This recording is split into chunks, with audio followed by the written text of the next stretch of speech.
علامہ اقبال رحمۃ اللہ علیہ کو بلیم کرنے والے، ان کی شعروں کی غلطیاں نکالنے والے اور ان کے شعروں کو علم و عقل کی دشمنی قرار دینے والے، خود ان کی حالت کیا ہے کہ ایک شعر بنایا ہے کافی لوگوں نے مل کر، کہتے ہیں کہ ہم نے سب نے مل کر شعر کا دوسرا مصرع بنایا۔ پہلے ایک مصرع بنایا تھا نہ میں وہابی نہ میں بابی، حالانکہ اردو کے لحاظ سے یہ بھی غلط ہے۔ بابی کا کیا مطلب ہوتا ہے؟ کہتے ہیں بابی کا مطلب بابوں والا، حالانکہ باب کا معنی تو دروازہ ہوتا ہے۔ ہاں بابا ہو تو اس سے کوئی اور لفظ بنے گا، بابی تو نہیں بنے گا نا۔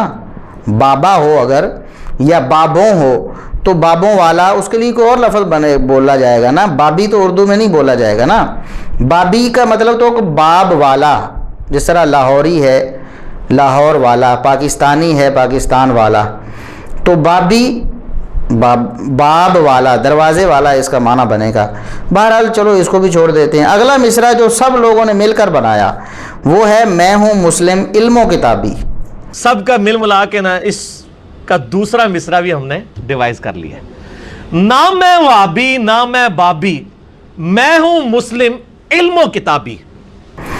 اب کوئی شخص اردو کو جو تھوڑا سا سمجھتا ہے وہ بھی سمجھ رہا ہوگا کہ شعر تو دور کی بات ہے، یہ نثر بھی نہیں، نثری اعتبار سے بھی اس میں غلطی ہے، ترکیب ہی غلط ہے۔ مسلم علم و کتابی، حالانکہ ہونا یہ چاہیے تھا علمیوں کتابی، علمی، علم کی طرف نسبت کرنی ہے تو علمی، میں ہوں مسلم علم۔ اب مسلم علم نہیں ہوتا، علمی ہوتا ہے، علم والا، جس طرح آگے لکھا کہ کتابی، پھر کتاب ہی لکھ دیتے، مسلم علم و کتاب لکھ دیتے، پھر جہالت مارنی تھی اچھی طرح مارتے۔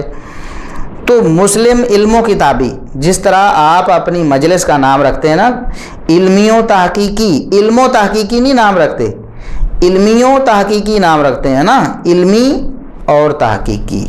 اسی طرح یہ لفظ یوں ہونا چاہیے تھا علمی اور کتابی، علمیوں کتابی یہ لفظ ہونا۔ علم و کتابی تو کوئی محاورہ ہی نہیں، کوئی ترکیب ہی نہیں بنتی، اردو کے لحاظ سے بھی غلط ہے، عقلی لحاظ سے، منطقی لحاظ سے، ہر لحاظ سے یہ غلط ہے۔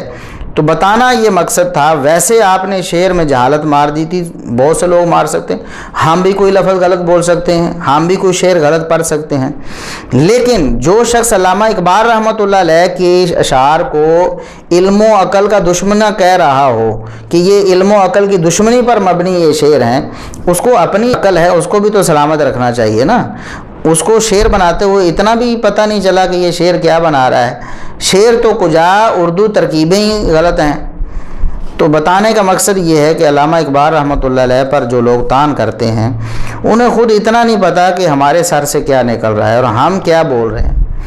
اللہ تبارک و تعالیٰ انہیں ہدایت دے، اردو بھی نہیں آتی، اور اردو کے ایک بہت بڑے شاعر مشرق علامہ اقبال رحمۃ اللہ علیہ پر طعن و تشنیع کرنے چلے ہیں، مشہوری کا سٹنٹ ہے، بس مشہور ہونا چاہتے ہیں۔ اللہ تبارک و تعالیٰ انہیں ہدایت نصیب فرمائے۔